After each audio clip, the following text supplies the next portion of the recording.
लाडकी बहीण योजनेवरून मंत्री दत्तात्रय भरणेंनी केलेल्या वक्तव्यावरून सामनाच्या अग्रलेखात टीकास्त्र डागण्यात आलाय। काय म्हटलंय सामनात पाहूया आपण। लाडक्या बहिणींना द्यायच्या अनुदानाची जुळवाजुळव ही सरकारसाठी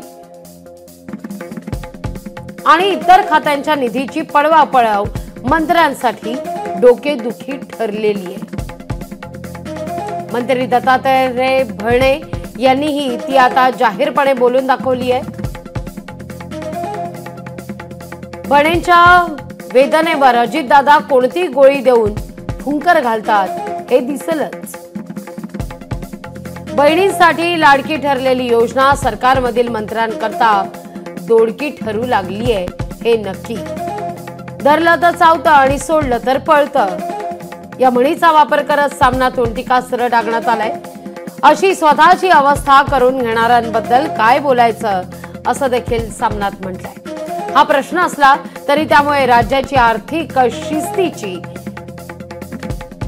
वासलात लागत आहे त्याचं काय हा सवाल सामनातून उपस्थित केला जातोय।